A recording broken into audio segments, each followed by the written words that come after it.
So 2025 is getting closer to wrapping up, and I'm about to give you 7 mistakes that quietly killed businesses this year.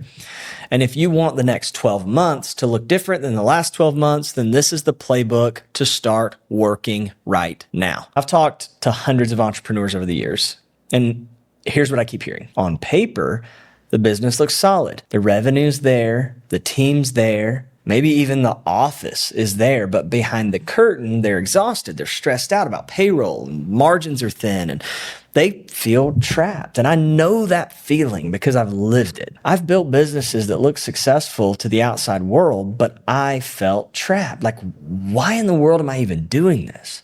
All the work, all the time, none of the freedom. And that's why what I'm sharing today means so much to me, because most entrepreneurs, they're not broken. They just keep making the same 7 mistakes. So here are the 7 mistakes that entrepreneurs need to fix before the year ends.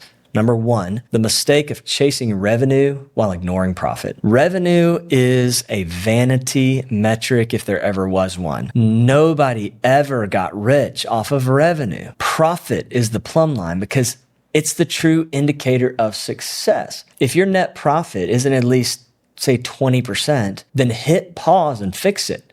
Now, understand, industries fluctuate on margins, but most of us are in industries where 20% margin should be a baseline. And if you're not hitting that, you probably need to fix some stuff. You need to cut some expenses, maybe even need to cut some headcount. But if you aren't making profit, then you aren't making money. So focus less on revenue and more on profit. Mistake number 2 is the mistake of hiring without systems. People without processes create chaos. Adding an employee, but having no clear, defined, systematic way to onboard that employee to doing their job will create months, sometimes even years of headcount costs that are not providing any return on investment. So to fix this, start by documenting your top 3 workflows before adding another person to payroll. Mistake number 3, the mistake of ignoring shifts in the market. There's AI, there's consumer changes, there's economic mood swings, right? The market is an organism that evolves with both time and technology, and what worked in 2023 won't work in 2026. Success in business, either getting success or maintaining success in business, requires you to innovate and evolve constantly. So fix this by paying attention to what's actually evolving in the market and make sure your business is adapting to stay ahead of those trends. Mistake number 4 is doing everything yourself. I know we all like to be the hero, but you're not the hero for carrying it all. You're actually the bottleneck. Start with hiring a VA. Free up your time for the work that only you can do. You know, I really like Dan Martell's book, Buy Back Your Time, and his approach toward delegation. It kind of goes like this. It's audit everything that you do every day, all the work that you do based on 2 primary factors. Number 1, is this a high, medium, or low dollar task? And number 2, does this task give me life and energy, or does it take life and energy away from me? Then prioritize hiring people to take the medium and low dollar work that sucks life out of you so that you can give your best yes to the highest return work. And heck, sometimes you don't even need to hire someone. You could automate some of that stuff. You just have to take the time to define it, because an undefined problem is a problem that you cannot solve. And doing everything yourself is almost always an undefined problem. So define it, then find the way to solve it. Don't do everything yourself. Mistake number 5 is the mistake of thinking short term. Survival mode doesn't scale. So decide, where do I want to be in 3 years?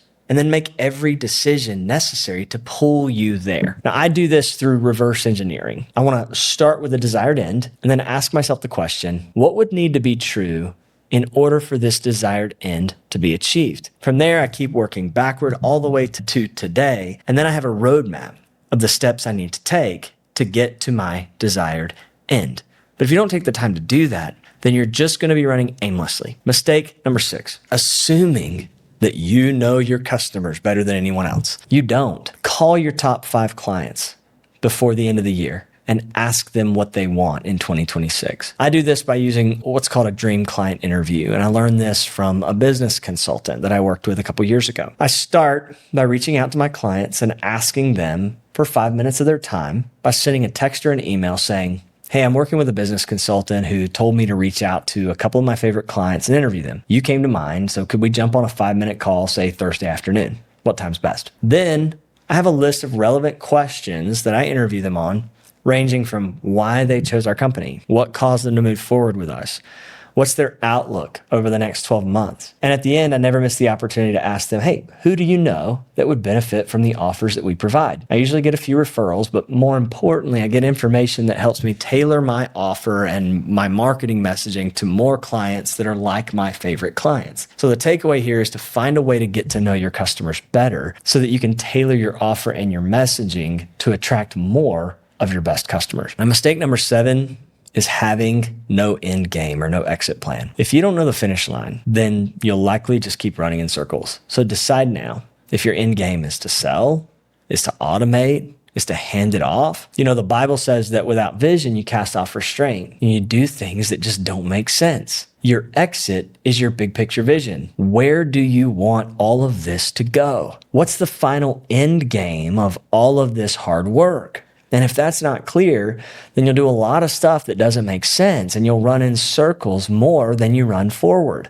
These 7 mistakes should create the playbook for the next quarter of your business so that the next 12 months can look different than the last 12 months in a good, powerful way. So I would recommend taking this action. Take out a piece of paper, write numbers 1 through 7, and rate yourself 1 to 5 on each of these 7 areas. Circle the ones where you're weakest.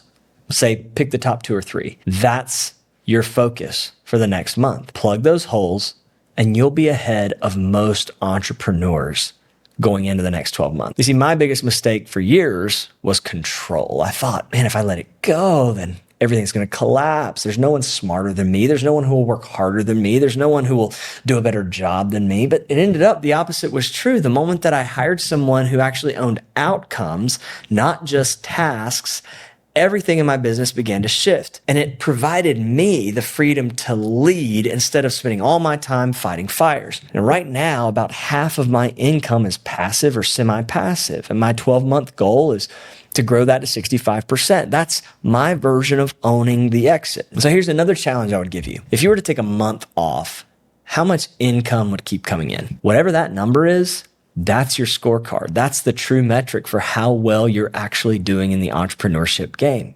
And it may be surprising to you. You could be doing worse than you think you are. So 7 mistakes, 7 fixes. The only thing left is whether or not you'll act. And if this episode gave you clarity, please share it with a friend you know who needs to hear it. Thanks for listening to Own the Exit. Until next time, build smart, live free, man.